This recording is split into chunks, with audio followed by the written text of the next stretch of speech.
मैंने प्रकृति के बारे में पहले भी कई बार आपसे बात की है। कुछ लोगों ने इस पे ध्यान दिया और ज्यादातर लोगों ने आदतन ध्यान नहीं दिया। पर आवश्यकता है कि प्रकृति पे आप ध्यान दें। एक पौधा जरूर लगाएं अपने यहाँ पे।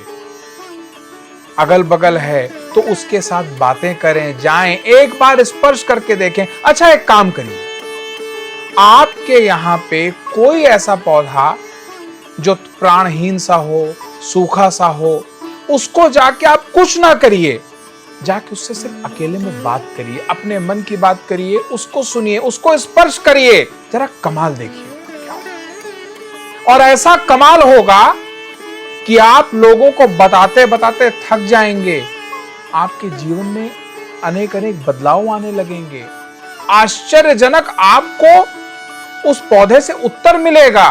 वो आपकी हर समस्या को अपने अंदर ले लेगा और ब्रह्मांड से सारी पॉजिटिव एनर्जी ला के आपके अंदर अभिसिंचित करेगा, ला के रखेगा कि कल जब आप आएंगे दोबारा उसे स्पर्श करेंगे तो वो आपके अंदर इन्फ्यूज कर देगा।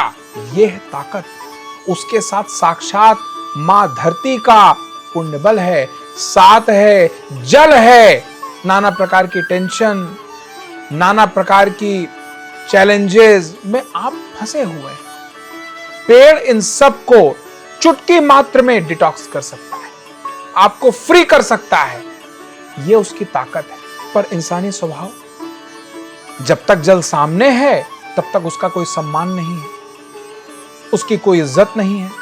और जब प्यास से इंसान मरने लगता है तो उस पानी की बोतल के लिए कई बार 1800, 2,000 देता है, जो उसके घर में मुफ्त में मौजूद थी, पर उसका सम्मान नहीं किया उसने। आज जब पोल्यूशन बढ़ता है तो भागे भागे जाते हैं पहाड़ों पे। क्यों? पहले नहीं याद था कि जब पेड़ को काट रहे थे तो क्या स्थिति होगी। मैंने पहले भी बताया है, पेड़ अकेला एक ऐसा जीव है, प्राणी है, सदस्य है आपके परिवार का, जो बिना किसी लालच के सिर्फ आपको देता है।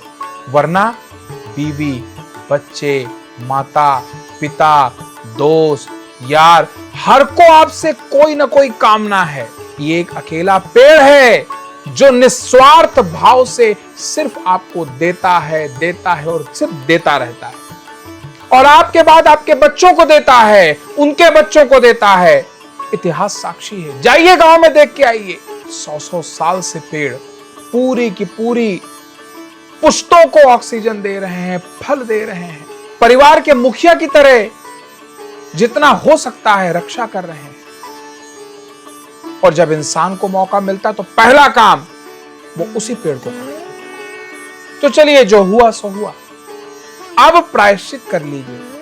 अब घर में पेड़ लगाइए, गमले में लगाइए, अगल बगल लगाइए, कहीं भी लगाइए। लगाने के बाद जैसे शाम को अपने बच्चों के साथ, अपनी पत्नी के साथ आप थोड़ी देर बैठते हैं, अपने माता पिता के साथ बैठते हैं, कुछ उनकी सुनते हैं, कुछ अपनी सुनाते हैं, वैसे ही 5 मिनट नहीं तो 2 मिनट नहीं तो 30 सेकंड, अरे 10 सेकंड से ही उनके साथ बैठिए, खड़े होइए, बात करिए। नहीं बात कर पा रहे हैं, आपको झेप आ रही है या नहीं समझ में आ रहा है क्या बात करूं, कोई बात, हाथ लगा लीजिए, थोड़ी देर हाथ लगा लीजिए। वो अपने आप समझ जाएगा आपके अंदर क्या क्या है, और वो आपके साथ एक ऐसे ट्रांजैक्शन में उतरेगा जिसमें फायदा सिर्फ आपका है। करके देखिए और फिर प्रेम से बोलिए, जय माता। मेरी माँ के बराबर कोई नहीं।